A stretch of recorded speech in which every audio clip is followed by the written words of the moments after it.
Welcome to another episode of the Alamo City Sportscast with Mike Jimenez and Joe Garcia.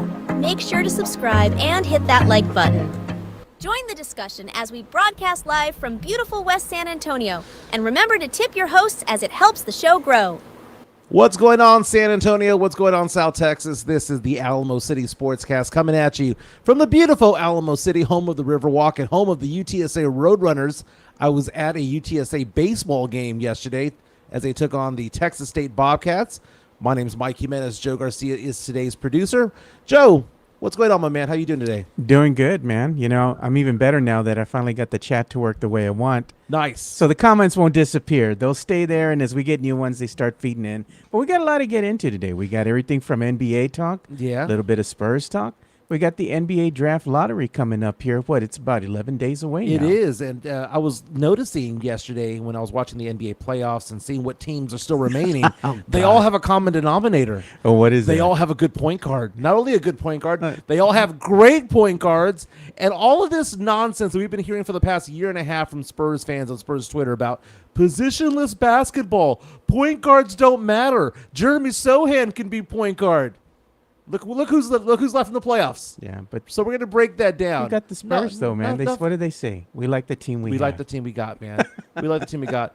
We're going to get into a big signing in the NFL. Travis Kelce is the highest paid tight end now in the NFL. Also, it appears as though he gave his girlfriend Taylor Swift the ick the other day. No. Taylor Swift gave him the side eye, like, what the hell are you doing? Is she getting tired of the guy?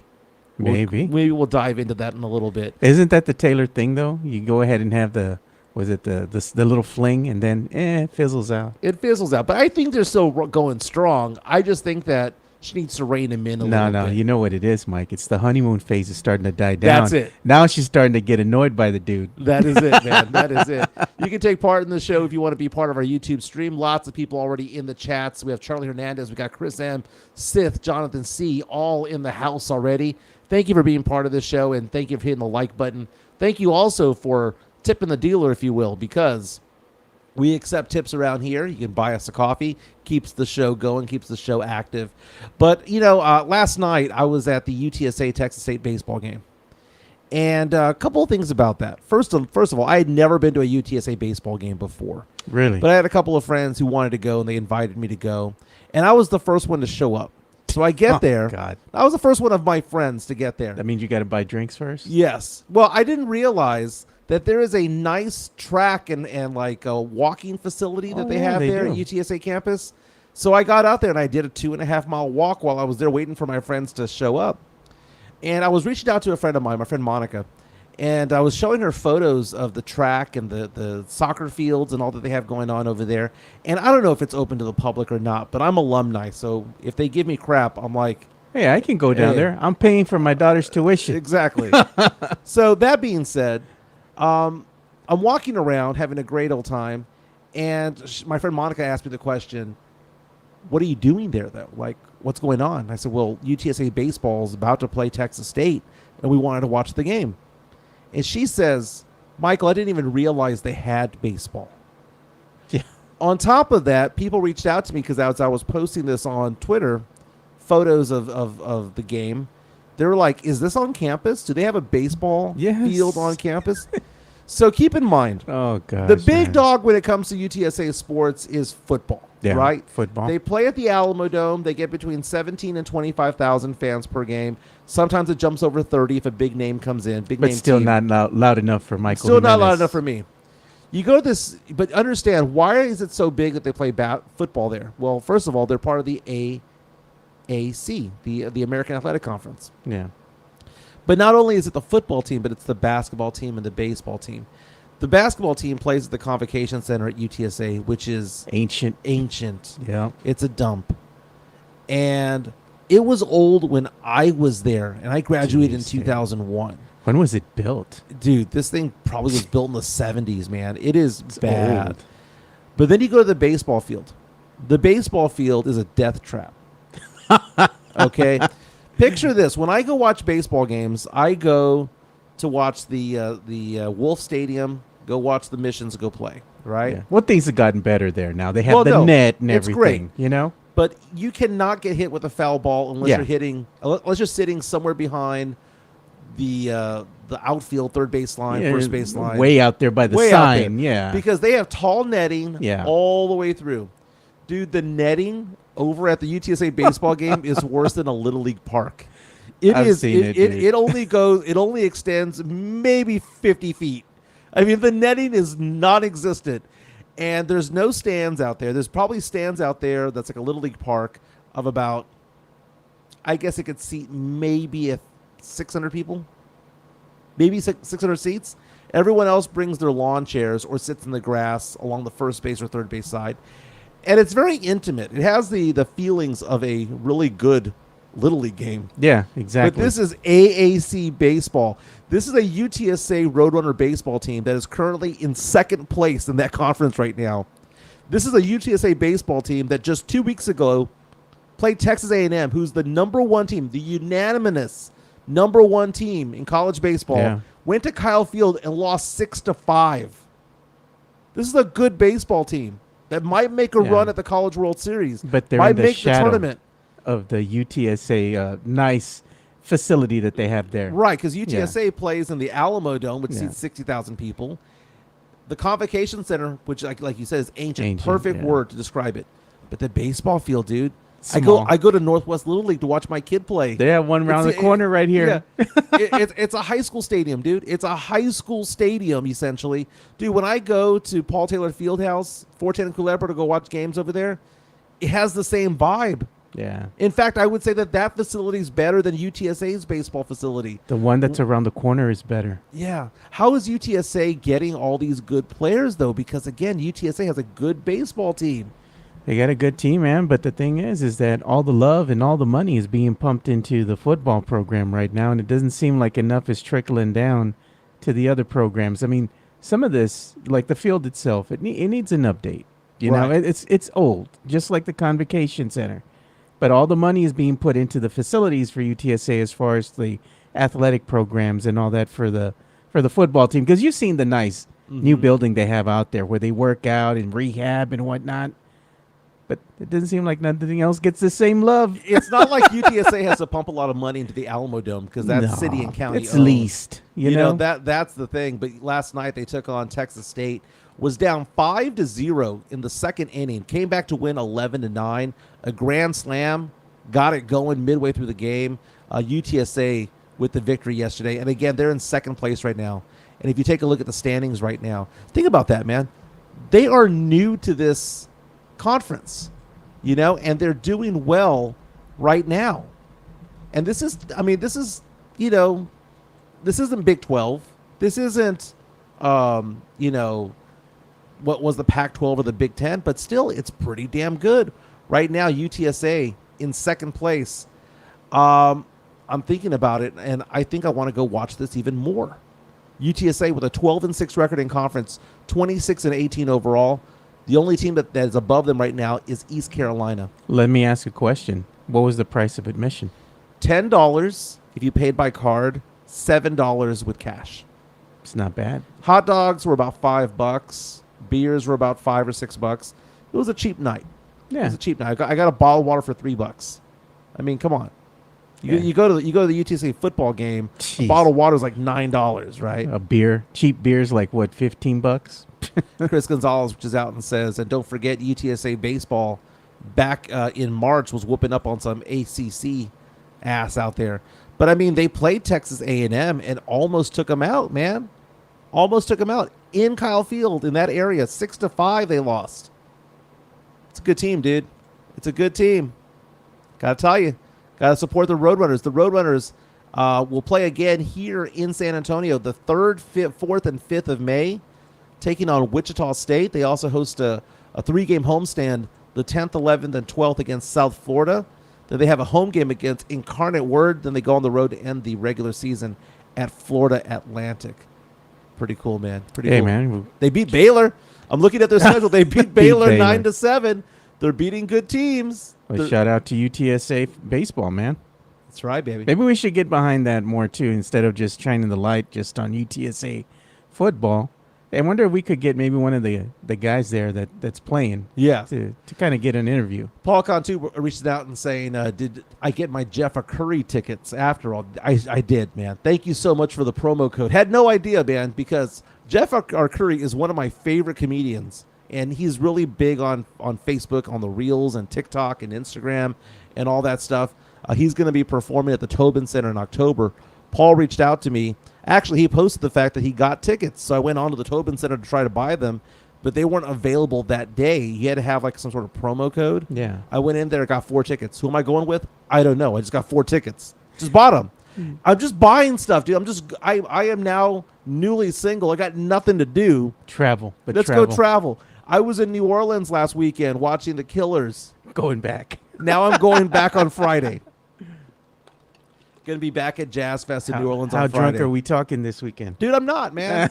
I'm back being healthy again, man. I had this conversation with my family the other day that if I want to stay on my diet, I got to stay away from my family when it comes to eating. Oh, man. Dude, seriously. No tortillas, none of that rice. You know what? No, it's all the devil, dude. It's all the devil.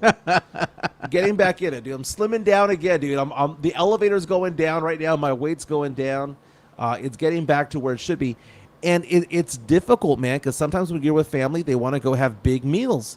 And, you know, I can't do that all the time. I went out to eat the other day, and I literally felt like I was going to throw up. Oh, God. Because we ate so much in New Orleans. You gotta stop it, bro. You got to hit the pause button. Yeah, and that's the thing, is that not every meal needs to be 2,000 calories, dude. And you can go to a Mexican restaurant and have something relatively low carb. I'm not doing no carb because I know that Mike Baez from Bear County Social Apparel has been doing keto for the longest time. I could never do it. I did keto a couple of years ago for about a month. Man. That's discipline. That's a discipline I don't have. So basically what I'm doing is having carbs for morning and then lunch and dinner. Try to avoid as much as possible. Hey, man, we need that spread that they had at that Spurs game we went that one time. They had the salmon. The chef-prepared meals. I was like, damn, dude, this is fancy. It was fancy. It was pretty good, man. Pretty good. Speaking of the Spurs, big decisions to make this offseason. Magic Johnson, we saw this article from Jeff Garcia on Kens5.com. He's also the host of Locked On Spurs. I was on yesterday. Go back and watch that on YouTube. Yeah, we're going to share that right now, too. I just pulled it up. So there we go. Yeah, so he had an article yesterday about Magic Johnson. So Magic Johnson, to me, is one of the 10 greatest players in the NBA. Obviously, Magic Johnson is deep within the Lakers organization. It's one of their all-time greats. But beyond all that, I think he sees what everyone else sees when it comes to the Lakers, is that they're an old team. LeBron James, as great as he is, and he's probably going to opt into his deal again, has a player option. I don't know. They were saying that he might opt out. Dude, it's L.A., dude. $54 million, it's L.A. He's not going to go to a small market. He's just not. It's probably going to be the last. He will talk about it and say it just to get publicity. He won't do it. So $54 million to opt into that deal. Anthony Davis, not as old, but his knees are. His feet are. Man. I mean, he's always hurt. Always. And Magic Johnson had a quote, well, actually it was a tweet, where he was talking about the fact that everybody in the West is young. Yeah. That the Denver Nuggets are young, that the good teams that are coming around, Oklahoma City, young team. And he goes, the elephant in the room is San Antonio with Victor Wembanyama. He's obviously very young, just 20 years old. And that the Lakers need to do something. But what can they do? You can't get younger and keep LeBron. Well, here's the thing, the mixed message here that I'm getting. You know, he's saying all the good teams in the West are young and talented. The Nuggets, the Timberwolves, the Thunder, and the Mavs. There's no lies detected in that. The biggest elephant in the room is the Spurs, who with Victor Wembanyama will definitely be a playoff team next season. What the hell's he smoking? Exactly. The Spurs are not a playoff team as we stand right now. If the Spurs don't make any big moves, and we trot out there a starting lineup of Victor Wembanyama with Trey Jones, with Devin Vassell, Jeremy Sohan, and Julian Champagnie. You got Keldon as a sixth man. And Keldon as a sixth man. If we trot that team out there, we got 30 wins tops. Maybe. They need to have an infusion of talent. And we talked earlier this year about how the Spurs, and I called it Pop's most notorious, if you will, Pop's most egocentric move of going out there and starting Jeremy Sohan as point guard. And all I saw this past year was, well, we need to have Jeremy Sohan to go out there because he can play point forward, right? It's about positionless basketball, Jimenez. Point guards are not a thing anymore. There's no such thing as a point guard, a shooting guard, a small forward, power forward, and center. I heard this crap all freaking year long. And I kept looking, and everyone was there, was like, that's right, man. That's just the way that it is. Look at the Nuggets. They got Jokic bringing the ball up. Look at Giannis. We can maybe have Wemby bring the ball up. Like 7'5" people are supposed to bring the ball up, right? 7'4". I heard this crap all year long, and it needs to freaking stop, man. What do all the good teams in the playoffs right now in the West have in well, common? let's take a look. Let's take a look at last night. 86 points combined by Tyrese Maxey and Jalen Brunson. Right? What positions does Maxey play again? Point guard. Point guard. Brunson, point guard. Right? Sixers beat the Knicks 112-106. Surprised them in Madison Square Garden to stretch this to a 6th game. Then you take a look over at the Cavaliers, who won last night. Right? They got a good point guard. Midtown Texas. I like it when Mike raises his voice. You got Is he intimidating? You got Darius Garland there as the point guard. He's an all-star, right? You go to the Pacers and Bucks. So who do the Pacers have? Tyrese Halliburton, who might be one of the 3 or 4 best point guards in the league. Oklahoma City with Shai Gilgeous-Alexander, who's going to be runner-up for MVP this year. What are y'all talking about that point guards don't matter? That it's all about positionless basketball. That is the stupidest take that people have been making on Spurs Twitter all year long, and I'm going to call every single one of those MFers out this year. You're going to keep receipts. I'm going to keep receipts, man. Look at Chris Gonzalez's comment. This one has me dying, dude. Having Jeremy playing point guard is like having Ben DiNucci at quarterback. Exactly. Exactly. But yeah, Jamal Murray is meaningless to the Denver Nuggets, right? Because they have, Nikola Jokic out there. Dude, I mean, Russell's playing well for the Lakers right now.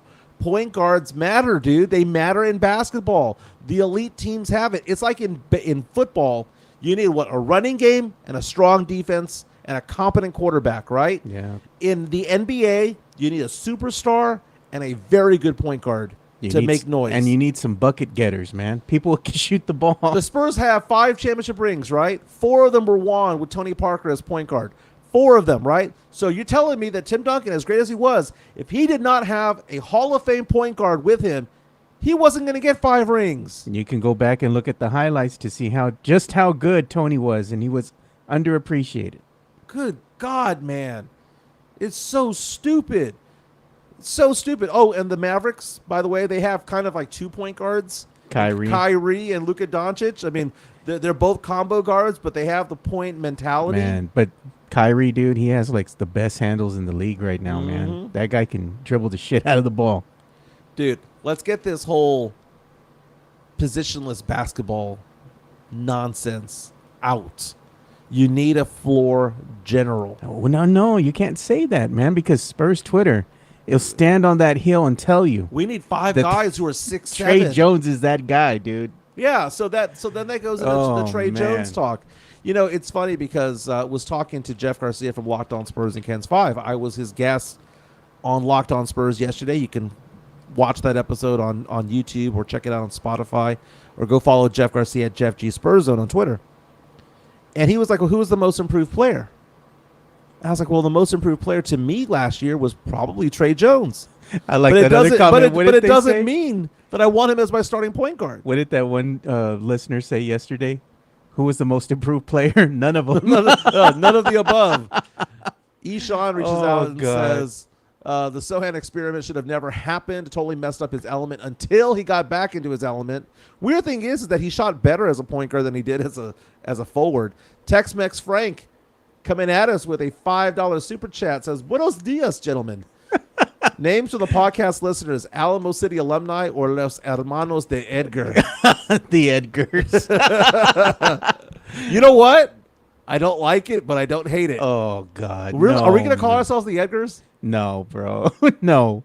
Matt Lerma, no, bro. He says Trey Jones is the GOAT. Yeah.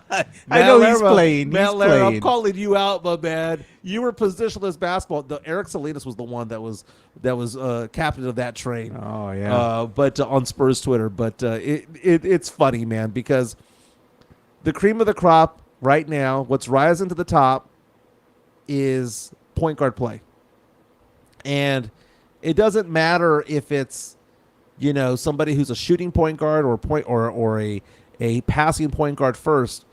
The fact of the matter is that Oklahoma City is good because of Shai Gilgeous-Alexander. Yeah. The Mavericks are good because of Luka Doncic and Kyrie Irving because they have the handles. The other teams like Tyrese Halliburton, Indiana's not going to advance into the second round of the playoffs without a Tyrese Halliburton. Trey Jones could not. Dude, let me ask you this question. Could Trey Jones have led any of these teams into the playoffs? Maybe. But could he even led them to the second round? No. Trey Jones is a good backup point guard. God, is what man, he is. Jonathan C. Trey Jones is the GOAT of the local YMCA. God. You know what? Shout out, though, to Matt Lerma and our boy Elias, bro. They just released a new podcast that's premiering today, actually. So I'm going to go ahead and show that. Go ahead and give them some love, Very Check them out. Check them out. They're going to be on YouTube, and I know that Matt already posted this on his own personal Twitter. I followed as well. Yeah, I followed as well. Very, very cool. Yeah. I was actually excited to see that. I really was. The NBA Draft Lottery is Sunday, May 12th. We're going to figure out. I'm going to have to go back to the RuPub because that's where I was when the Spurs won the draft lottery last year. Will lightning strike twice? Yeah. I'll wear the same clothes. I have the same Spurs shirt. Oh, no. I bought that shirt at Academy Sports. Should I buy a new shirt or wear the old shirt to that? You got to wear the old one. It's still got that juju in it, dude. I'll put a poll on Twitter on that one as well. Who are you with, too? You got to recreate that. You were with Pledge. I was with Pledger and Minix and Rob Thompson. Yeah. There you go. And Spence. Oh, there you go. Spence is in Denver now, so maybe not anymore. NBA Draft Lottery, again, is going to be May 12th. We're going to figure out, do the Spurs have the number 1 pick? Are we going to have the number 8 or 9 pick? Or are you going to have Toronto's pick? Are we going to have Toronto's pick? The mock drafts are going to be coming in furiously right now because it all depends. And really this year, the beauty's in the eye of the beholder when it comes to it all. In fact, just 30 minutes ago, another mock draft was dropped by NBA.com. And it's talking about, like, who would go number 1 overall, who would go number 2 overall. I'm not going to focus on theirs. I'm going to focus on NBA DraftNet. I like what they do.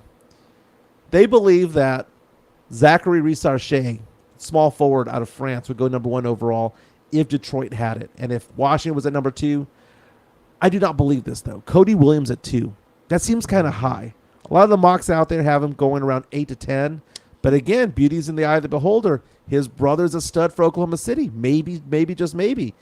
The name that keeps getting thrown around right now is Dalton Connect out of Tennessee. The shooting guard, small forward, 6'6". He played all 4 seasons in college. He'll be 23 years old as a rookie. Dalton Connect, I swear, if the Spurs draft Dalton Connect, Spurs Twitter is going to melt down. Not that he's a bad player. It's just at 3 or 4 would be a reach. Reed Shepard going number 4.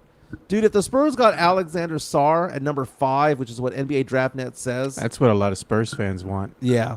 Got names like Rob Dillingham out there, Ron Holland. Ron Holland, an underachieving guy with 5-star talent. But look at what the Spurs did when they had a pick, right, a couple of years ago. And what did they do? They draft Josh Primo. Yeah, and no one had him on the board. We read months worth of mock drafts, and Josh Primo was projected to be a second rounder. And where's he at now, by the way? He ain't even playing in the league. Not even in the league. I know he got picked up by the Clippers. He got released, dude. They let him go. He made $2 million, dude. Sitting on the bench. Spurs were paying him this year. He was still on the Spurs payroll this year. He made his money. He's probably out. Shanghai Sharks. That's what I'm talking about, man. That's what I'm talking about. But again, the NBA draft lottery is in 11 days. Part of me is like, you know what? Maybe it's a good idea if the Spurs didn't get Toronto's pick so that we can get a better pick potentially in 2025 in a stronger draft. You want him to be that bad next year? It's not like any of these guys are A, going to play, or B, matter. Pop isn't going to play any of these guys. They're going to give him the Malachi Branham treatment. set them at the end of the bench or send them to Austin. That's what they're going to do. Austin Spurs. Yeah. Spurs are right now primed for a 30-win season. That's all that they've got in them. And we got the tape, though. We're going to come back and look at it. If they get 31, we're going to be like, well, 31, Mike. close enough. But the idea that Magic Johnson is there saying that it's going to be a playoff team. Dude, you had to win 46 games to be in the playoffs this year. To be in the play-in, 46 games. Spurs aren't a 46-win team. Yeah. Look at what Isan once saying, that Primo was in the same draft as Sengun. Mm-hmm. Alperen Sengun. Jalen Williams was drafted in the same one that Sohan, if I'm not mistaken. And then he also had Tyrese Halliburton was drafted after Devin Vassell. Look at JHNSB. 30 is B, nice. Marbach, nice. Nice. That's what the Spurs are going to be next year. Marbach, nice. Yeah. So people were out, dissing Shams Charania of The Athletic. Oh, Lord. Because Shams was out there saying... off season for guys. Okay. You have the sound? Okay. Yeah, Shams Charania was out there talking about the Spurs and what could possibly happen this offseason. Let's hear what Shams had to say. Yeah, I'll bring that up now. Here we go. Go to, or what are you hearing around, the Spurs and interest in Wembanyama and Popovich? Wembanyama. Well, there's a ton of interest in a lot of players in every part of the league in terms of playing potentially with Victor Wembanyama. He is a one-of-one player. He already showed in year one. This guy's going to win Rookie of the Year, and he was a finalist for Defensive Player of the Year all in his first season. Next season, All-Star, All-NBA. Those are all things I'm sure that are going to be very, very attainable for Victor Wembanyama. And with the Spurs now, they're going to be in play. They're going to be rumored. They're going to be talked about with legitimately every top-flight point guard that we're going to see potentially on the marketplace. They called last year during this season, expressed interest in DeJounte Murray. So we already know there's at least some level of interest in seeing what type of all-star caliber point guard can they bring in there. And so if we don't know yet, will the Hawks be open? Are they open for business on Trae Young? Does Trae Young, what is his future there? But if a guy like that is available, they're going to express a level of interest. They're going to express a level of interest in any really top-flight guard in the league. And Victor Wembanyama, what he showed this year, he made it clear. His timeline to winning starts now, and he is very capable. He's very ready to make that happen. I love that. He's alien, and I like that he's embraced that, too. See? That's Sean Sharamnia from The Athletic. He was on ESPN's Pat McAfee show yesterday talking about Wemby and the likelihood or the potential of the Spurs going after a star guard of some sort, whether it be a point guard or a shooting guard. A lot of people were clowning on him. Spurs Twitter clowned on him because they're like, well, what does he know? He didn't name names. That's not how it works, dude. The insiders like Shams, like Brian Windhorst, who, by the way, had said the same thing the day before. You're going to do that? They may not live in San Antonio, but they know more than KSAT, KENS, WAI, and KBB combined. They know more than all of them combined, including the San Antonio Express News, The Current, and any show or podcast involving the Spurs. They don't know more than Jefe. Come on. They know more than all of them combined. Why? Because they have access to agents. They have access to their people. And what do they have in common? They pay for their information. Could be. Come on. People aren't going to just feed you information for free. Could be. But the fact of the matter is that they have insiders. Adam Schefter knows everything about all the 32 teams in the NFL, right? Does he live in Houston? Nobody. He knows a lot about the Houston Texans. Does he live in Dallas? Nobody knows a lot about the Dallas Cowboys. These guys, there's certain people that I trust when it comes to it. I don't trust Stephen A. Smith when it comes to this. Man. I don't trust Jason Whitlock Kendrick Perkins. or Kendrick Perkins or Skip Bayless. No, those are talking heads, right? Yeah. But Shams, Woj, Brian Windhorst, I trust those guys. Yeah. So if they're saying that the Spurs might show interest in there, because what did Windhorst do? He was like, they said, well, Pat McAfee was like, well, what about Trae Young? And he goes, that's an interesting name. And he smirked. Yeah. What is he saying? Yeah, there's something behind the scenes going on. Does it mean it's going to land? No. Because you might have the Hawks say that they want 5 first-rounders. And they're going to want Devin. They're going to want They're Keldon. going to want whatever. And it might be too rich of a price. Yeah. But that's not to say that it's not going on. That's not saying it's going to go on. Jonathan C. Richard Jefferson has the ear of an elf. He kind of does have weird ears, bro. He does. He's funny on social media, dude. Oh, yeah, he is. And he likes it when people rag on him. Oh, he's like the villain, dude. He has that. Yeah. He has that. I'll be like someone was talking crap about Richard Jefferson, and he caught a stray, and he goes, "What am I doing?" Like he was given the idea of like I haven't even talked to this guy in forever. Mario Cavasso says if the Spurs bring back DeJounte, I'm gonna think it's Jerry Jones making the decisions for the Spurs. Oh, God, like bringing Zeke back. Zeke is washed. Okay, DeJounte Murray's a good player. He's a battering ram, dude. You need that 1 or 2 yards. Just get my boy in there. He's gonna have 12 carries for the year for 12 yards and 12 touchdowns. Yeah, Zeke Elliott, 12 yards. RB1, RB1. 12 yards. Hey, but he does block pretty good, so maybe he can block for Dak as he's trying to scramble for his life. Now, Mario says it's in their DNA to make crap up as well. It is. You know what? Just because something doesn't happen doesn't mean that it didn't have truth to it. Yeah, like it wasn't talked about behind the scenes, like they weren't, like talking with one another, seeing if a deal could get done. I would assume that for every trade that is made, there's probably 10 different offers being done. Oh, yeah. NBA teams are always talking with one another, gaining interest. What can we do? But it doesn't mean that every conversation is out there. Right. And it's also about your trade partners. The Spurs for many years had good trade partners with Indiana. That's how we got Kawhi Leonard. Right now, I'd say the best trade partners for the Spurs most recently have been Toronto, the Celtics, and the Nets, because the Spurs have had front office types, the Sean Marks of the world, over there. Ime Udoka when he was with Boston, now with Houston. That is how it works. It's all about relationships. There are going to be some people out there who don't like the Spurs, who don't like R.C. Buford, who don't like Greg Popovich. There's certain teams out there who are going to be like, I'm not going to let the Spurs be better because we have a history against them, right? And there's going to be certain players out there who don't want to play for the Spurs either.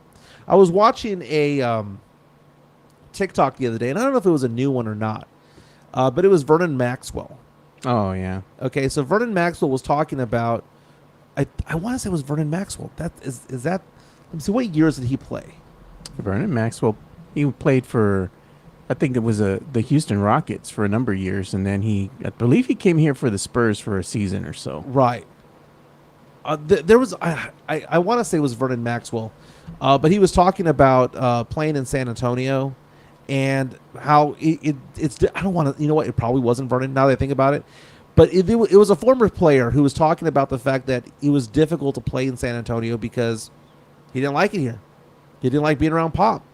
He didn't like the rules around it, that there were certain rules against okay, so Samson is saying he had 2 stints with the Spurs. Okay, so it was Vernon Maxwell. So it wasn't after he was drafted. He was drafted by the Spurs, played a couple of seasons, went to the Rockets, and then played for the Spurs again. But long story short, he didn't want to play under Pop's rules. Yeah, he was like, I can't go to nightclubs. I can't be out after midnight. I can't do this. Yeah, think about all the rules that Pop instills right now, right? I mean, you saw Danny Green leave and start a podcast. Why wasn't he doing it in San Antonio? Wouldn't let him, right? So when you hear all the athletic going out there and surveying all the players out there, and who was the number 2 player that players said that they wish they could play for one day? Greg Popovich, right? But why aren't they here? Yeah. Those rules, baby. Look at it. Is those rules. Mario Cavasso says Vernon Maxwell, Pop traded his ass to Houston. That's true. And in fact, Vernon Maxwell was excited about it. He goes, I get to leave? I get to leave? Sis saying that he sounds like the rules my wife has for me. Can't go to clubs. Can't be out after midnight. Sith got caught, dude. He got caught. It was funny because he was putting something out on the X earlier. Yeah. And he tried to sneak in a Yeti mug or a Yeti bag, right? To where? Like the cooling bags. Yeah. Yeti bag, to keep your stuff cold. But where was he trying to sneak it into? Oh, he was buying it, right? He was buying some stuff, and the wife found out he got that Yeti bag. Oh, okay. She's like, no wonder you're trying to sweet talk me. I'm taking the bag. And if you don't watch it, she'll take the bag when it comes to it all. Dude. But, Chris Gonzalez is down saying that's what Blake Griffin said about Pop. Dude, the year's 2024. The year's 2024. Am I going to have to go on a Pop rant? Oh, God, not again. Another one. I don't want to do it today, dude. I don't want to do it because I'll just start yelling and raising my voice. But his style of coaching is about 10 years gone. It's not relevant anymore. The Spurs are not going to be a good team with him as the head coach. And the idea of, well, he has 5 rings, but he also has 5 losing seasons in a row. And if number 6 and 7 happen with Wemby there for the first 3 years, what's the excuse then? He'll always have 5 rings. We're going to be okay with him being 83 years old doing this shit? No. Damn it. I cussed for the first time in 2 weeks. Dollar. Dude, that's how pissed off I get about Pop being coach. Is that I told myself I was going to stop cursing on this thing. I started talking about him for about 3 seconds, and I'm already dropping F-bombs because your blood pressure gone up. My blood pressure goes up because I know that he's the problem. He's the problem. Good God. David Otwater reaching out saying players are built different. Spurs have to conform, as he says. You know who would have been a great successor to Pop? Becky Hammond? No. Coach Spo, dude, with the Heat. Well, yeah, but he wasn't going to leave Miami because No. why would you leave Miami and South Beach? And he has more talent. And he was married to a Heat cheerleader for so long. Yeah. For San Antonio, and as Charles Barkley says, are big women. Why? There's nothing here to do, man. Hey, man, he could go to Galveston. And I know Dan Lebitard was giving crap to San Antonio, but he was telling the truth. And I know Mike Taylor went out there to try to defend our city's honor. Come on, man. Come on, dude. There's things to do There's here, nothing dude. to do here. No. You need to have a certain personality to live here, dude. You really do. You need to have I'm married and don't want to go and don't want to have you need to be married and not have an entourage to play for the Spurs. And that limits people in you need to have international players essentially because they're not going to have entourages Look here. at Matt Lerma. Your Pop takes are like 7 years out of date too, Mike. Scoreboard, dude. Matt, let me ask you a question. How many losing seasons in a row are you going to be okay with? Because we're at 5. And it's been 10 years. It's been 7 years, 7 seasons since they made the playoffs and had a playoff series victory. Yeah. You can't just be saying, but it's Pop, but it's Pop, but it's Pop.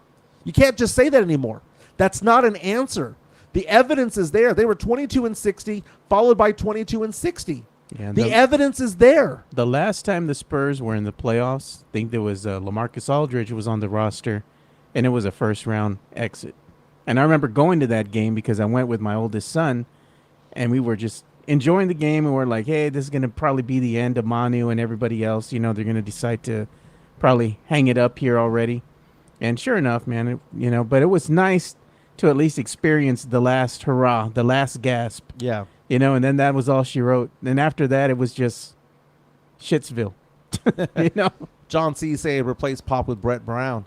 Brown's been with the Spurs for the past couple of years, was the head coach of the Philadelphia 76ers for a while.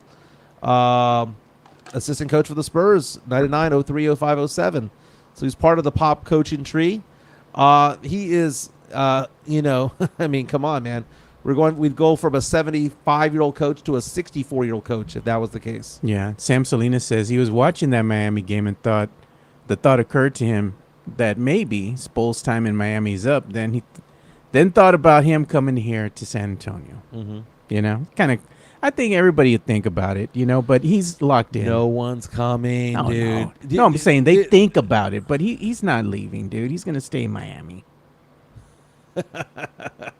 JHNSB says replace Pop if you want. Collins and Sohan, the basketball terrorists, are still on this team. Oh, God. Wow, Collins is basketball booty terrorists. Booty crumbs, man. D'Lo reaches out and says, I wish Udoka could have stayed and become the successor. Oh, No chance man. now with the scandal. I don't understand why the scandal matters.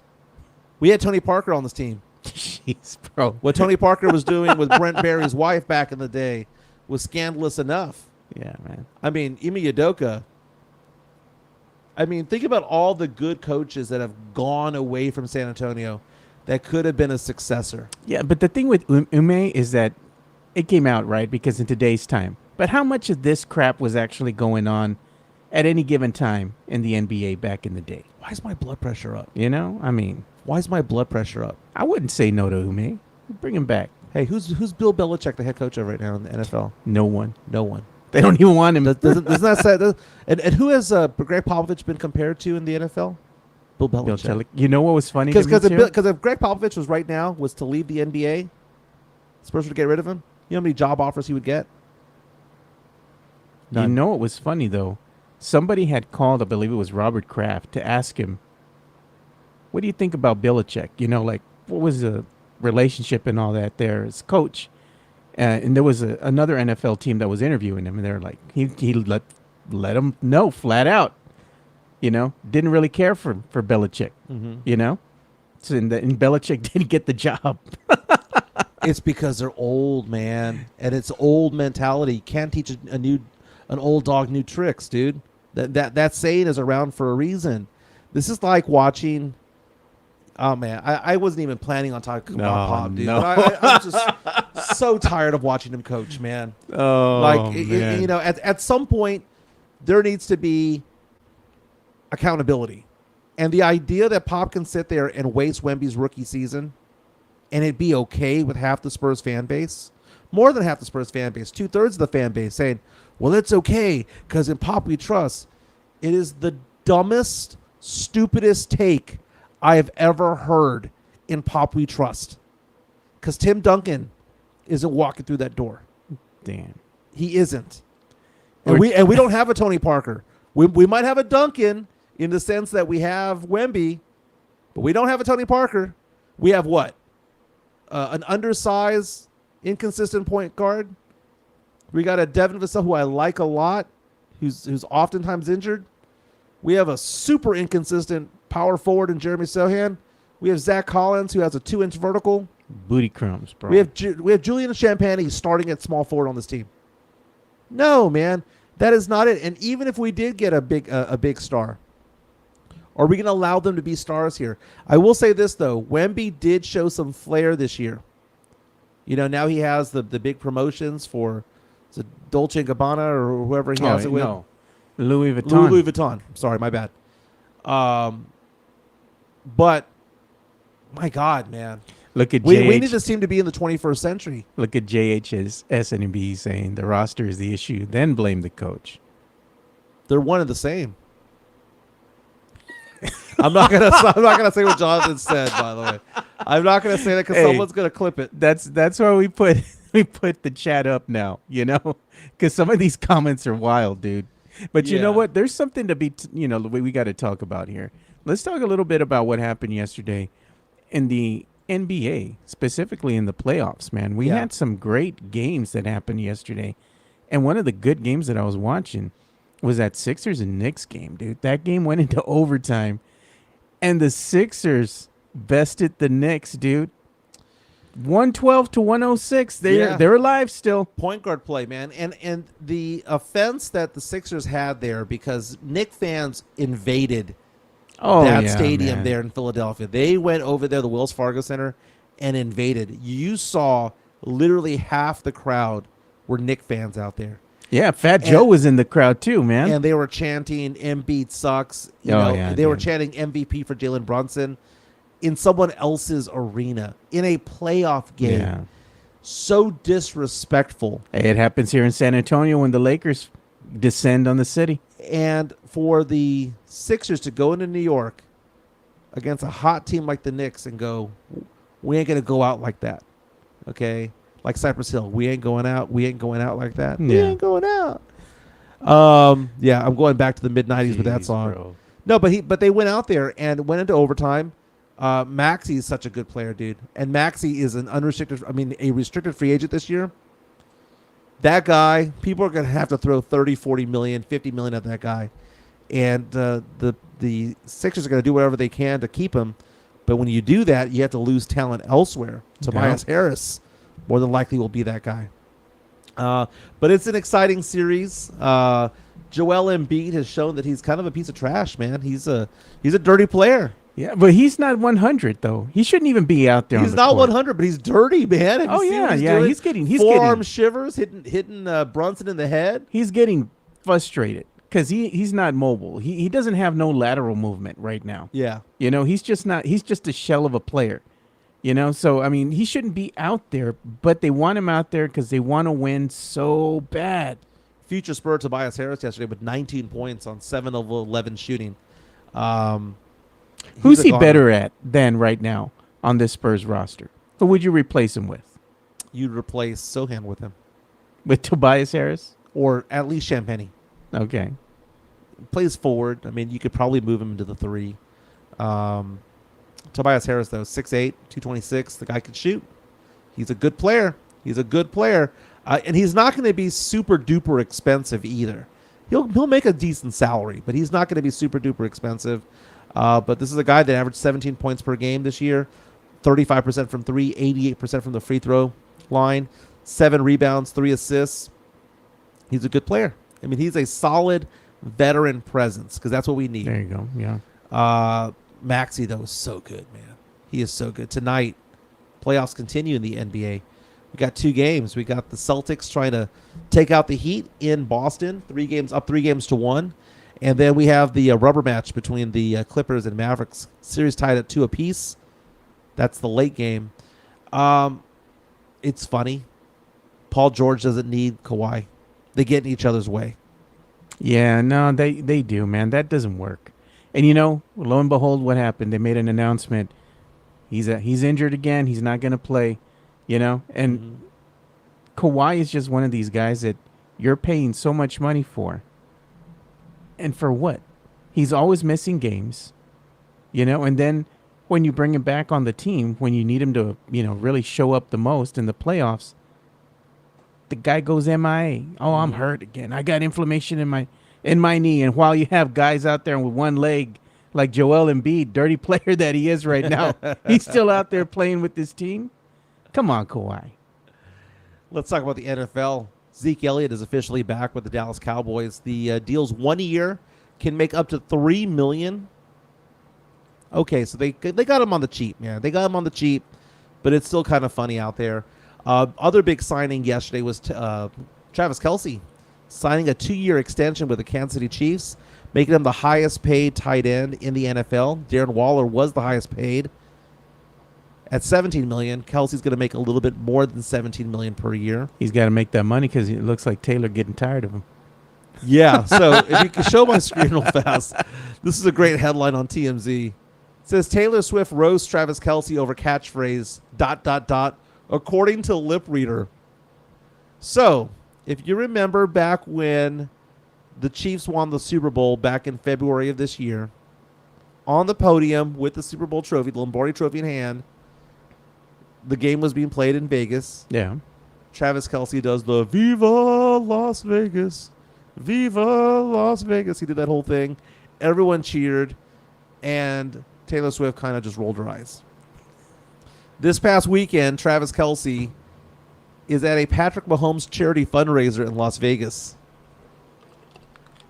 There's video of Kelce giving a speech and ending the speech with Viva Las Vegas. Viva like the Elvis impersonation again. And Taylor Swift looks to the side, and there's video of her, and you could tell what she's saying. She's saying, like, not this crap again. And she looked embarrassed. Yeah. Honeymoon's over. Yeah. She's getting tired of his ass. He's doing stuff that's pissing her off now. So it appeared to say, according to a lip reader, that again, I can't do it. According to an expert lip reader named Jackie Gonzalez, and it's going all over TikTok. I'd be embarrassed too. I'd be embarrassed look at too. this. This comment here from Jonathan C. Is Kawhi a Hall of Famer? He is. As much as he's despised here in San Antonio, he did help us win a chip. He won a chip in Toronto as well. Kawhi Leonard is a Hall of Famer. The D'Lo asking the question, if Taylor Swift is a billionaire, who do you all think picks up the check? She does.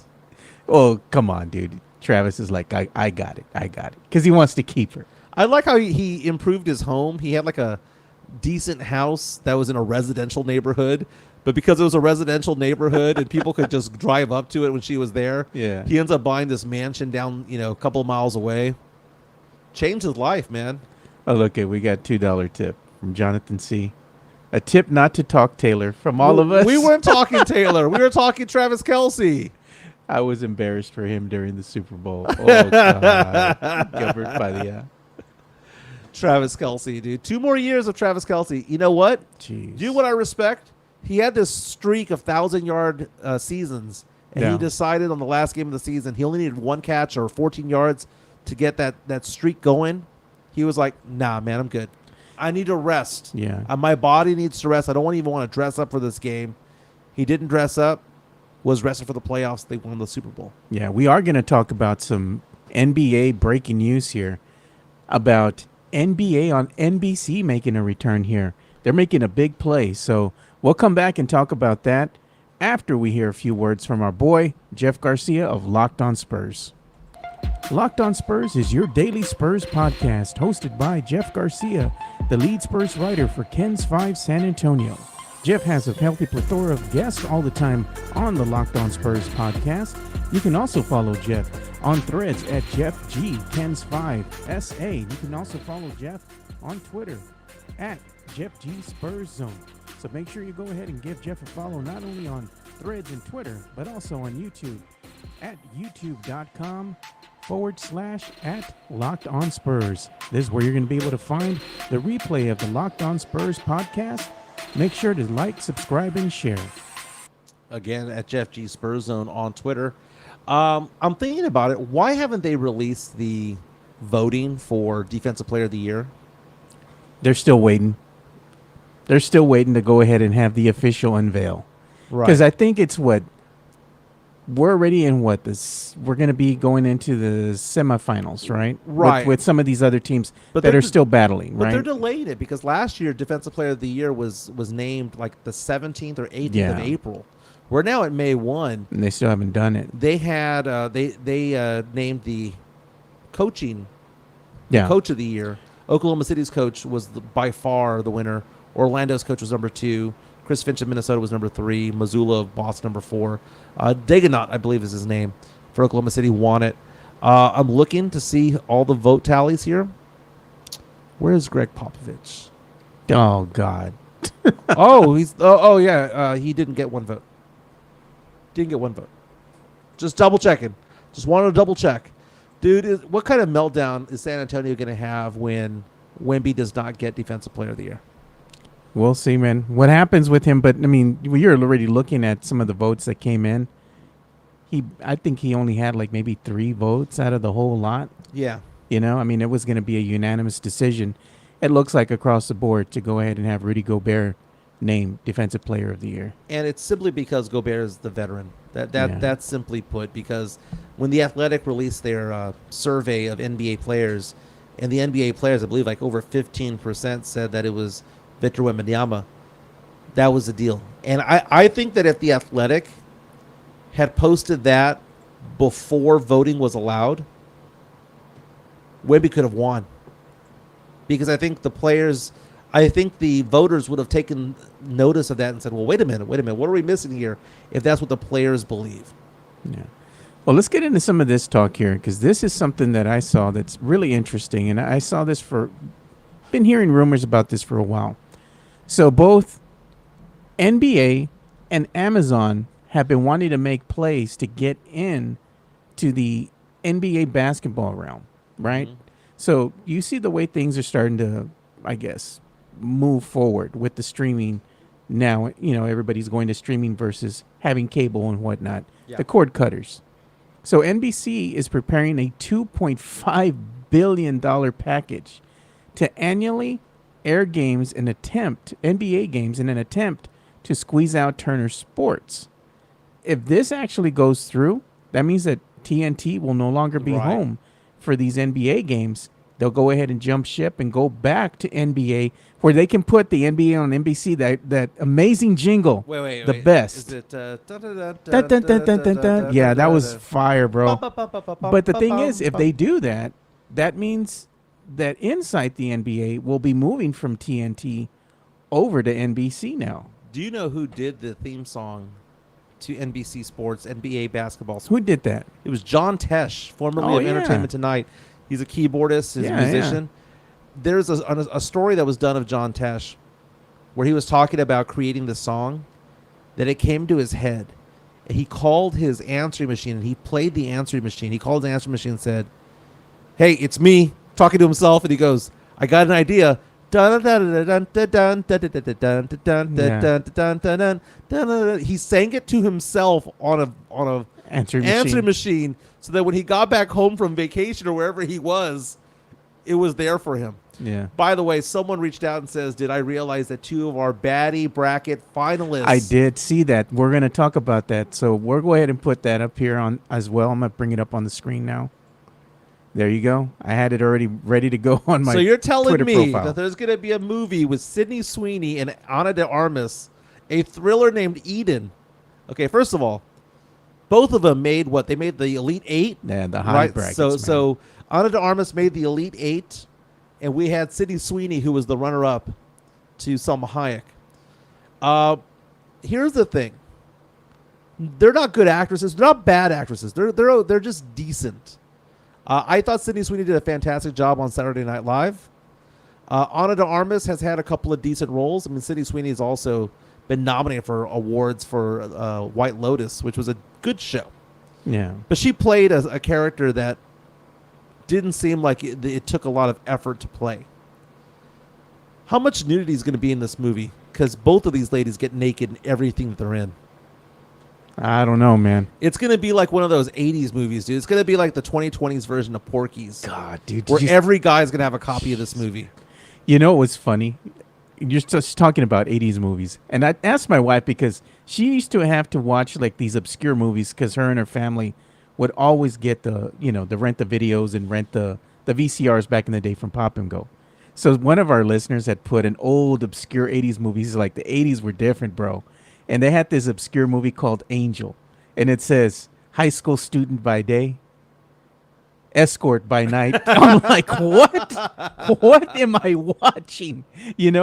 That came out here on my Twitter line. And I asked my wife about it right after I got out of work. And I'm like, did you all ever have to watch this movie called Angel? She goes, oh, yeah. They made 3 of them. I'm like, jeez, bro. Did you watch that's crazy because That's crazy, it's a different dude. time. And you're mentioning Pop and Go. Pop and Go was most known for Man. having the beaded wall. Oh, the, yeah. the beaded door to the nudie section. Oh, you know the Nest shows like us. We were always going in there to take a peek. Come on. So there was a movie that came out in 2022 of Ana de Armas called Deep Water. And it's on Hulu. It's a Hulu exclusive movie. It's with her and Ben Affleck. Yeah. This is when the two were dating. Did you ever see that movie? I never saw that movie. Okay, dude. I've seen it twice. I don't know if it's any good or not. Okay. You weren't there for the plot line. I just know that Ana de Armas gets naked like 4 times. Okay? You're like, the plot. Okay, so the movie is basically about a family. All right, it's a husband, wife, and daughter. Yeah. Husband being Ben Affleck, the wife being Ana de Armas, and then they have a little daughter. But the wife didn't want to have a family. So she had a kid, never wanted the kid, right? Loves the kid, never wanted the kid. But at the same time, she was kind of like, why are you domesticating me? I'm not down for the domesticated life. I like to get down with other dudes. So he's getting tired of being a cuckold the entire time. Yeah. He's getting tired of his girl going out there and picking up guys in front of him. Jeez. This is a very naughty movie, I guess you can say. Yeah. It wasn't bad. It wasn't good, but I watch it. I just squirm. Because, God. she's just doing this crap to Ben Affleck's character. And I'm thinking to myself, A, it's hot. But B, dude, I would never want to be in that position. And look at this, man. They said, I'm sold on that movie already with Sydney Sweeney and Ana de Armas. They know what they doing. They know what they do. Bro, and then Chris Gonzalez says, I remember Angel. Do you remember King Kong 2? Bro, I don't even remember that movie. I don't think I ever saw King Kong 2. Pop and Go on Highway 90 and Southwest Military, man. If you know, you know. No, the one that I would go was Fredericksburg Road. Oh, yeah, they had one there, too. They had one, I believe, on the south Was side it as well. Fredericksburg or Bandera? I think it was on Fredericksburg, dude. No, it was on Bandera. I Bandera and believe. Hillcrest Mhm, area. It was on Bandera and Hillcrest. The other one that that parking lot there where they had the Pop and Go also used to have the Handy Andy. Yeah. Back in the day, you wanted to go back to a trip in time, bro. Go to Handy Andy. What was the movie that was HEB related? Which one? They had an HEB. It was like an HEB version of Blockbuster. Oh man, That one was pretty legit. that was Hollywood Video. Hollywood Video. That's what you're talking about, Dude, okay. Blockbuster was the king, but Hollywood Video was kind of like the side piece. Yeah. Like, I liked Hollywood Video. It was pretty decent.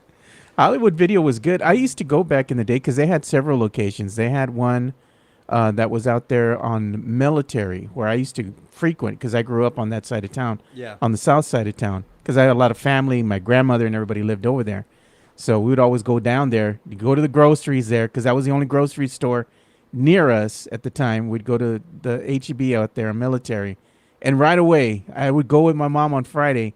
Because I knew right away after we finished putting the groceries away in the car, she'd be, all right, let's go to the Hollywood Video. So I'd make a beeline over there to try to go and get video games for the weekend and movies and stuff. So yeah, good times, bro. Dude, that was a good time. You know, there's certain things that we're never that'll never come back. I was talking to my friend's wife the other day about, remember back in the day, hurricane season's about to start. Yeah, again. And remember back in the day, Ken's 5 had this thing at McDonald's where it had a stand there where you could get a hurricane tracker. Oh yeah, and I then remember that. you could map it, and then you could map they would tell you the coordinates, and you'd put it on the map and all that stuff. Dude, it was so morbid because I'm there as an 8-year-old getting excited about, hey, it's going from Cat 3 to Cat 4. Dude.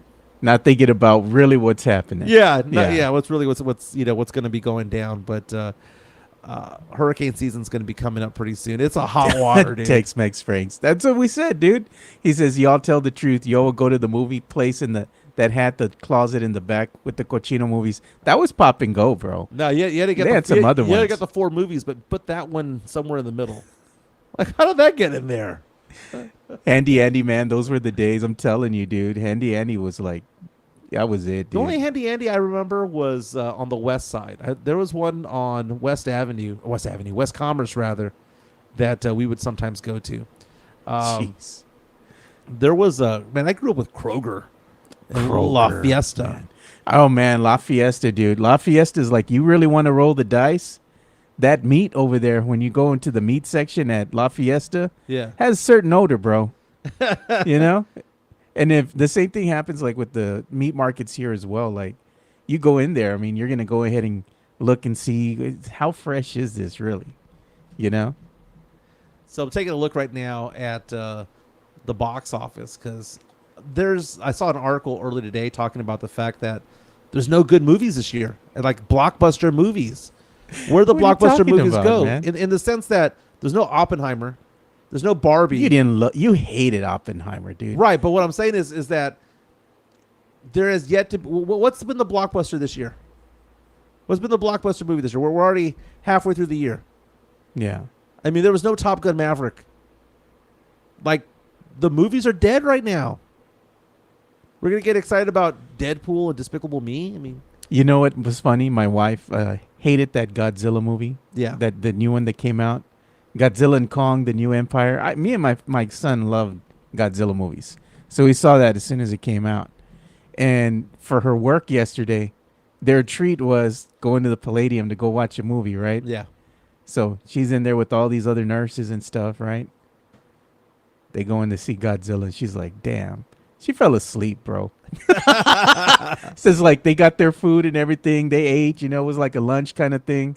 So they're eating, and then she's with their friend, and she's like dead asleep, and her friend wakes her up. Hey, the movie's over. She's like, would I snore? She's like, no, you good. You mentioned on Twitter the other day that you go to the movies at Westlakes. I go to Westlakes but you- over here, and I also go to Flicks. I like them Which both. one do you go to more? That actually depends on the kids sometimes. But if I'm by myself, no lies, if I'm by myself and it's just me and the wife, I go to the Flicks Brew House because I like the food better there and the service.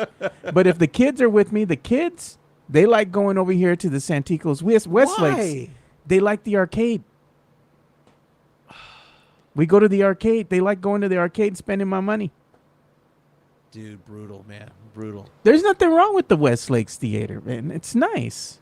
The serve yourself your own popcorn Kind of weird. What's wrong with that, dude? You get to put all the butter and stuff in Kinda there. weird. Every layer, you know? Kind of weird.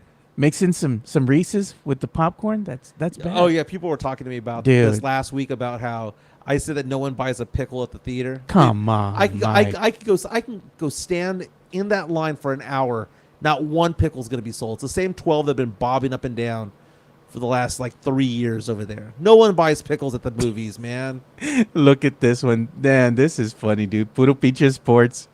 Make a movie about the fall of A.B. Quintanilla. Well, dude, it's beyond AB. I don't know if you saw the story a couple of weeks ago about how there was a California brewery that was trying to have a Selena night, Oh, man. and the Quintanilla family sent a cease and desist order. Did you see that? I saw that, dude. Dude, that family, I'm tired of them. Like, they've been living off her death for 30 years, dude. I get it. She's La Reina. I get it. Her music is I will never talk crap about her music because her music is actually pretty timeless. But, dude, the Quintanilla family, I'm just done with. I like this. Look at Super Chat from Midtown, Texas. $1.99 from Midtown, Texas. Special request for Mike to raise his voice again. Okay. Tell you what, Midtown. Give me a topic and I'll raise my voice in a Coach rant. Pop. Coach Give me a Pop. topic and I'll rant. Give me a topic. Oh, Tim man. saying that Jimenez doesn't know about Marbach. Dude. I got the Regal pass, $18 a month. I can go unlimited times, man. But the thing is about the Regal, though, man. You have to go to Regal. You got to go to the Regal Theater, bro. And that's old. Like the one they have over here, was it Yeah. right behind, right on the other side of the highway from Ingram Mall. What's that called? Yeah. The Cielo Vista. Yeah. Man, that place is old as hell, dude. Cielo It's Vista. dated, bro. Bad. All right, Midtown is giving me a topic to rant about for AB. He wants me to rant about AB. AB Quintanilla, listen up, brother. Listen up, man. I am pissed off at you. Am I pissed off because you went on a rant for 12 freaking minutes talking about how the crowd sucked? Yeah, the crowd sucked, okay? And yeah, they didn't pay to be there. And yeah, the crowd sucked. So you had every reason to be pissed off, right? I would hate to be a performer and go out there and no one be excited about it, right? I'd hate to be that. Imagine that, man. Having your band there, you're playing your heart out and no one's cheering, no one's dancing, Yeah. no one's waving. I get that. But the reason why I'm pissed off at you, AB Quintanilla, other than the fact that you've been mooching off your sister's death for 30 years, is the fact that you took down your apology, man. Were you, in fact, having an episode of bipolar issues, or was it just all just BS, okay? You know what? I am pissed that he took it down. His set sucked before he even went on I the saw rant. that. You saw the I TikTok saw that, video. dude. I saw so that. you're going to blame us for your sorry performance. Come on, Yeah, bro. come on, dude. You already sucked. You know? Tejano died, didn't it? Nobody was into the music. is they the- were dancing a little bit, and then they were like, eh. Is Tejano dead? No, bro. It's still going strong, man. I mean, how faint of a heartbeat does Tejano No, have? it's still strong here. It has a good pulse here in San Antonio. Give me somebody who's 20 years old that performs Tejano. I don't know. There, you don't have like Peso No. Pluma and all that, but nowadays that's that reggaeton or whatever you call that, but Bad Bunny music. I don't know what that is anymore, dude. But that's not. That's not Tejano no more. That's something else. Okay. That's the way it's going. This got me thinking about Kate Hudson, the actress. Yeah. The Kate Hudson, the actress. She is releasing her first album. By the way, she's in her mid-40s. She's 45 years old. She's releasing her first album. If you remember Kate Hudson from How to Lose a Guy from 10 Days, she was kind of the queen for a while of rom-coms. That's the thing. She got all upset in an interview the other day because she was talking about the fact that they told her when she was in her 30s that she was too old to be a pop star. And now she's in her 40s, never released an album. Now she's finally going to release something. That's the thing. Music is a young person's game. Look at rock music, dude. Who am I going to go see this weekend? Go see the Foo Fighters, right? Bunch of 55-year-old guys out there who are still the best at what they do. But the fact of the matter is that rock music between ages 20 and 40, the performers, there's just nothing there anymore. Same thing can be said about Tejano. Do they have big artists that can come by and sell out an arena or a theater? Yeah. But how old are those performers? What is the next generation of Tejano? Did Tejano, in fact, die Somebody when said Selena it did. died? Look at this. Tejano has been dead since 2000. Mike thinks everyone's Spanish song is Tejano. Oh, That's good. man. That's good. If you hear that little boom, boom, boom, what are you doing? Oh, boom, boom. If you're in the crowd, boom, you're having a boom, good time, you're at a festival, boom, and you hear the boom, accordion boom. drop, and you hear that bump, what are you doing? You're going the other way. Don't even lie. I already know you. You're like, where's that music coming from? Because I'm going the opposite direction. You know what's so funny? I was at Market Square before the shooting. Oh, God. I was at Market Square for a fiesta with my two daughters, and they're like, "Oh, did you hate the Tejano music?" I tuned it out. Put AirPods on. I'm immune. No me pasa nada. I don't know. Oh, I was more focused on getting the. Come on, it doesn't get the foot to do a little tap. No, Boom, dude, boom, boom. does nothing boom, for boom, me, dude. Boom. Come on. Does nothing for me. Come on. No. You got to move. The body moves a little bit. The shoulders, No, Get a little grito come out of you. no, Nothing. no. Never Doesn't gonna do happen. nothing for you. Does nothing. That's for the me. music of your gente, man. That's does Oh, God, nothing bro. for me. But all Foo the, Fighters. and all the songs end with chink chink. Aye. Yeah, but the Foo Fighters get me going, baby. Foo Fighters. Killers. Killers, baby. Taylor Swift. Hey, man. For the long drives, it is what it is. Tejano is like country. It says Texas country. You have to be a Mexican from Texas to appreciate it. Well, that's true there. No, but AB says he got the love in Las Vegas, man. Like, they loved no him there. mames. That guy's a freaking mamon, dude. No, ese es mamon, vato. Come on. He goes, I came all the way over here from Las Vegas, and I got the love over there. I was with Enrique, and I was with, naming all these. He was name dropping, celeb dropping names. Please, bro. Because you ain't nobody no more. All he does nowadays, you look at his Twitter, or not his Twitter, but the Insta, right? Yeah. He's taking pictures with all these famous people. Is it because you ain't famous, you have to take pictures with people who are just to keep your ass relevant? Now, does he introduce Like, himself? damn, bro. Does he introduce himself like, man, I'm Selena's brother? Probably. They know who he is, dude. Looks like a fucking turtle out there, bro. Those stupid ass glasses. Somebody needs to slap that crap off his face, man. What the hell you doing, brother? That's awesome. He's wearing that little fedora sideways and everything with those stupid ass glasses. No. What did he have in his mouth, man? What kind of silver did he have in his mouth? I don't know. Was it a dude. grill? It was a fake grill. He has like 2 silver cap teeth, like one of them freaking, kids that have a whole grill of silver teeth. Yeah. The necios. No, come on. Dude, man. I like the rant that you're going on right now. Keep going. No, I'm Keep just saying, keep going on he your looks AB stupid. rant. Keep Yeah, going. the thing is he really part of the gente now? Nobody likes him. He one of us no more. Is he USOA? Not even, bro. Am I more USOA? No, than he I is? think you and AB are probably in the same category now. They ain't gonna let you into the USOA. If you have to ask, that's why you ain't in it. Who says that they got $50 on me taking on AB? AB, oh God. Mike versus AB. I think AB would fold because you're intimidating. Remember, you said that. I'm intimidating. I'm like, no, Mike. Oh God, dude. You see, everybody likes us more when we just talk nonsense, dude. Nonsense. Just a bunch of nonsense. AB had a gum wrapper in his mouth. His fake ass grill. Like, bro, he looks dumb, man. All he is a bass player. You're a damn bass player, man. I think he does producing or something. What has he produced? I'm gonna look him up, dude. I'm just like, dude. Dude, it is. You know what's so funny though, is that the way that family is glorified, you would think that they're Greg Popovich. Can't do anything wrong, dude. Man. Can't do anything wrong, dude. Can't do anything wrong. Is it like the topic headline? Was it like, Dude, Mike's special AB fight- is 60? AB is 60? I love this, John C. Mike. Special fight move is called the walrus. He just jumps on you and sits on you till you pass out. It's effective. You'd be surprised how effective that is. The walrus. If I get ask the Fiesta guy. Once I jumped Wow. once I got him on the floor and jumped on top, he couldn't get out. Couldn't get out. Oh man. Sith. Oh, that's Sith. sacrilege, Oh, bro. put it back up.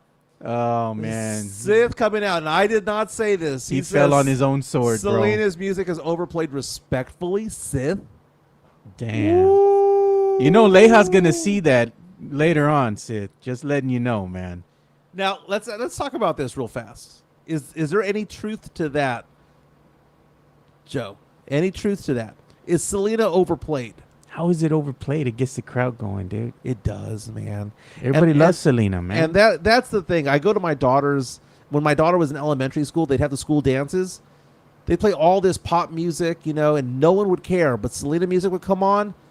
Kids and their parents would go onto the dance floor. It's timeless. AB will crack a bass on Mike. I don't know, man. I didn't realize AB's 60 years old, man. Is he 60 years old? 60 years old. That brother's trying hard to be young, man. He's like trying to hang on to the last strand. He looks dumb. I dude. enjoyed his rant, though. I enjoyed his rant, and that 5.5 minute long video, loved it. Dude, how long was that? Wonderful. How long was his rant? It was like 12 minutes, It was right? like watching a train wreck, and he had the camera like right there. Like he wasn't standing off in the distance. He had it right there, and then he takes it down. That's what I'm pissed off about. He took down that video. Dude, stand by your words, man. Was it a bipolar episode or not? Look at every HEB, every Mexican restaurant play some Grupo Mas or something. I don't want to hear bitty bitty bam bam while I eat tacos. You know what's funny though? Now that we're getting older, right? And you go to the HEB, Yeah, and you're in there. You're of that certain age now where you're going down the aisle with your cart. And you're like, damn, they play some bangers now. They are playing bangers. Dude, I was at an Italian restaurant the other day, and I realized I hate the fact that I go to Italian restaurants, and they're playing Sinatra. Oh, Frank Sinatra. Dude, enough of it, man. How is that Italian, bro? Dude, that's 70 years old. Let's change the music up a little bit. But you know what? 25 years from now, 30 years from now, Selena's music, Bitty Bitty Bomb Bomb and all that. It's still going to be going strong. Because it was so good. It was stuff, ahead of man. its time. That's what it was. That's why it seems current now, is because it was ahead of its time back then. It's good. It's good music, man. John C. reaches out and says, it's a banger when you're moving your hips while you push your cart. No lies detected, man. Because you'll be hearing some stuff sometimes at that HEB that you ain't heard in years, bro. Yeah. You're just walking, you're like, what? And it's always this obscure music, man. It's like, because I love you. I'm like, what the hell? heck? My heart's an open door. You're over here looking at a package of meat or something, and you're like... Mike getting down trying to get some toilet paper. Oh! Doing the What Is Love? Oh, God. Hadaway? No, man. Bro, watch Sopranos. They play Sinatra in his restaurants. Shout out to Sith Elias for agreeing with me. Damn, it's been 30 years, still going strong. Yes, we old. I'm telling you, man. Hey, but let's give some love real quick to our boy, Chris Leha from MCS General Contracting. If you want it done right the first time, Diamond Hard. and you want that diamond hard concrete laid out for you, you call my boy Chris. MCS General Contracting, more than 30 years of combined experience in concrete placement. They are the best in the business. Honest pricing, high quality work. They get going on house foundations, driveways, concrete patio decks. If you want to extend the deck, extend the driveway. If you're a business and you need to put together a slab, a parking lot, or other concrete placement services or sidewalks, reach out to MCS General Contracting at 210-774-9155. They're confident in their skills, so give Chris Leha over at MCS General Contracting a call at 210-774-9155. And thank you for being a sponsor of this show. God, look at this comment. This has me dying, bro. Did I hear some Johnny B in aisle 7? When you're at the HEB? Damn it. Look, clip my take and tag Leha. I'll double down. Man, Sith, this boy he's wild, dude. He puts ketchup on everything, too, man. Yeah. You put a nice French steak like the one that Jeff had, he'd put ketchup on that sucker, dude. Like, come on, man. I'm actually kind of surprised that someone got the fact that I was singing Johnny B, dude. Oh, God. Look at Hooper Flash. Some Leon Rhymes will do that to me while I'm at HEB. I'm telling you, man. It comes out of nowhere. You're just at HEB pushing the cart, and you'll be like, whoa. And what if it's like a female singer singing? Like I was at HEB the other day, and it was like, never gonna get it, never gonna get it, never gonna get it, no good. You know what HEB needs to do? They just need to embrace that, right? And just have like a DJ. And you could just send requests while you're shopping. Dude, you know? It's funny. I went to New York to go visit some family a while back, and I was it off of Broadway? Yeah. You know, those nice places. You go in those shops are there. They got a DJ spinning. Oh, while man, people are yeah. getting dressed. That's awesome. They need to do that at HEB. Can you imagine, That's dude? awesome. You're shopping and you can text in your request. Text your request to 1211. Sydney Sweeney, Ana de Armas. Nice, bro. I know you're gonna be watching that. I want to watch it in the IMAX. Demon Mike in 3D. With my phone out. I can already Recording. see you be reaching out there. What are you doing? What are you grabbing, Mike? What are you doing? What in the Pee Wee Herman are you doing, sir? Yeah, exactly, man.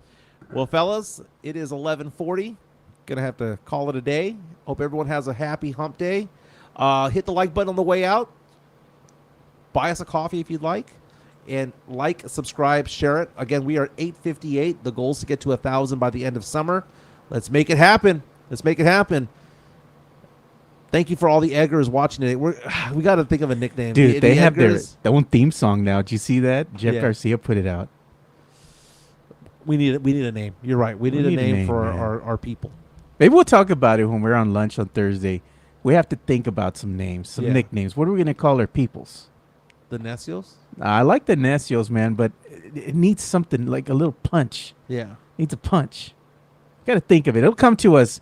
Somebody will either recommend it in the chat or we'll be live on air and all of a sudden we'll be like, that's it. Sam Salinas, dedications to the DJ at AGB. Quote, this one goes out to the single mom in aisle 5 from the guy who made eyes at you in aisle 3. Did you see, by the way, this reminds me, Ocho Cinco, and I don't know if this is an old thing, but Ocho Cinco was on,